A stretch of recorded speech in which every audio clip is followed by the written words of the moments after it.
everybody, welcome back. So today we're going to be talking about double integrals over general integrals. So remember last time, if we're integrating over a rectangle, the double integral became the iterated integrals by using Fubini's theorem. Okay? But what if we want to integrate over a region that looks like this now? How would we actually do that? So that's what we're going to get into today. Notice that I have here as my subtitle, parameterization is back.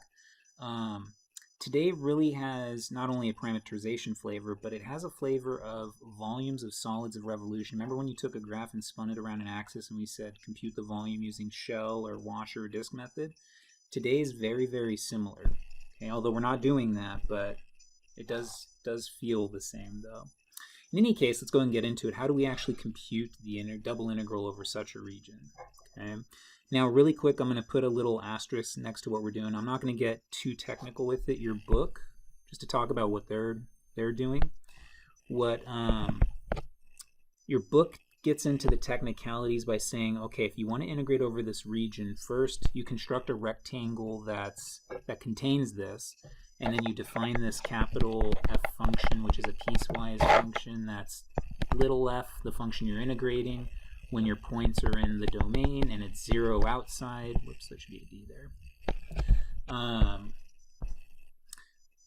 I wouldn't worry about that too much. The only reason why we're doing that, or your book does that, is so that you can use Fubini's theorem to turn your double integral into an iterated integral. Because remember, Fubini's theorem only works on rectangles, not on weird Pac-Man looking shapes. But what I want to stress that is the following. Okay. And this is also in your book, by the way, but we can compute the double integral when we can parameterize our domain D. And what we mean by that is, can we write all points in the domain D such that either y is bouncing from two functions of x, okay, so maybe it's going from the function g2 of x and g1 of x, and at the same time we know that x is going from 2 points A to B. Okay, if we can write our domain D in such a way, again, where all your y coordinates are bouncing between two functions of x and your x is going from these two constants, then the double integral becomes the iterated integral, where the bounds are coming from how you parameterized your region here. Okay. On the other hand, maybe you can parameterize it, so tilt your head 90 degrees. Maybe you can parameterize it as x going from two functions of y. So maybe it's going from h2 of y to h1 of y. And now y is going from the number c to the number d.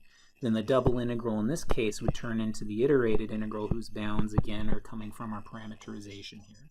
So the point is, if you can parameterize your domain, okay, by letting your x coordinate or y coordinate bounce between two functions of the other coordinate, and then the remaining coordinates going between two constants, then you can compute the double integral by using iterated integrals. Okay. A couple of things that I want you to keep in mind, and this is important for any type of double integral that you encounter. Firstly, the bounds of the outside integral should be constants, and I'll let you think about that. Although my clue to you is remember these double integrals are sort of keeping track of volume. And then the inner integral here, okay, can either be constants or it can be in terms of the remaining variable. And what we mean by that is, let's say we were integrating with respect to y first and then x, then you would want these bounds here to be either constants or they can be functions of x. So for something like, I don't know, sine of x and x, or I don't know, as an example, okay? But they should not have the variable y, so we don't want things like this. Okay, that would be bad, okay? And vice versa, if we're integrating with respect to x first, then the only variable that appears in these inner bounds should be y. Otherwise, it should be a constant. So we could have something like this. So always keep that in mind when you're computing these things. These bounds have to be constants, numbers, and then these bounds could be numbers or they could be functions of the remaining variable. Okay, so let's actually see this in action.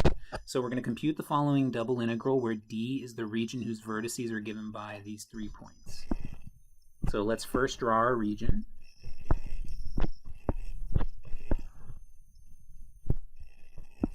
So we have 0, 0, 0, 1, 1, 0. Okay. Now again, to compute this double integral, we need to parameterize this region D here. Okay. Now one way to do it is we can imagine that we're slicing along the x-axis here. Okay, as so. And if we slice this way, notice that y is bouncing between the x-axis, which that equation is given by 0. Okay. And y is bouncing, and y is an upper bound of this function here. Well, this function's a line, right? And what's the equation of that line? It is y is equal to, let's see, so slope is -1, y-intercept is 1. Boom. So it's bouncing between 0 and minus x plus 1. Okay? And at the same time, what is x going from? So let's read the x-axis here. X is going from 0 to 1. Okay? So notice that if we cut along the x-axis here, if we cut along 0 to 1, okay, if we take any slice here, y is always bouncing between 0 and this function minus x plus 1. And notice to get the entire triangular region, we're going from x beginning at 0 all the way to 1. Okay? Now with this parameterization here, we can actually compute the double integral. So the double integral, okay, 1 minus x minus y dA is equal to, now notice, we're going to integrate with respect to y first, because that's the one that has the functions. Integral from 0 to 1, integral from 0 to minus x plus 1, 1 minus x minus y dy dx. And that's something that we can compute. Okay. So remember, iterated integrals is partial integration. So this is going to be equal to the integral from 0 to 1 of, let's see, so it'll be y minus xy minus y squared over 2, evaluated here. Now before I do any kind of substitution here, I'm going to simplify the inside, and we're going to be kind of tricky about it. I'm going to simplify the inside as, I'll start writing over here. We'll write it as minus x plus 1 times y minus y squared over 2. And now let's go ahead and plug in our bounds from the inner integral. So we'll get the integral from 0 to 1 of minus x plus 1 squared minus x plus 1 squared over 2 dx. PowerPoint's loving to jump slides today. Now notice I can combine these two just to make the integration easier. This is going to be the integral from 0 to 1 of minus x plus 1 squared over 2 dx. And then if you integrate this, you should get minus x plus 1 cubed over 6 evaluated at, whoops, there should be a minus in there, evaluated at 0, 1, and that should give you 1 over 6. Okay. So that's one way we could have computed this. Now another way we could have computed this is sort of doing the other way, parameterizing where x is bouncing between two functions now. So if we take slices along the y-axis from 0 to 1 here, okay, then notice now x is going to be bouncing between the y-axis, which is 0 again, and then this line right here, which if we take y equals minus x plus 1 and solve for x, we'll get x is equal to minus y plus 1. So we have that x is going between 0 and minus y plus 1, and at the same time, to get this whole region, we need y to go from 0 here all the way up to 1. Okay. And our double integral in this case would be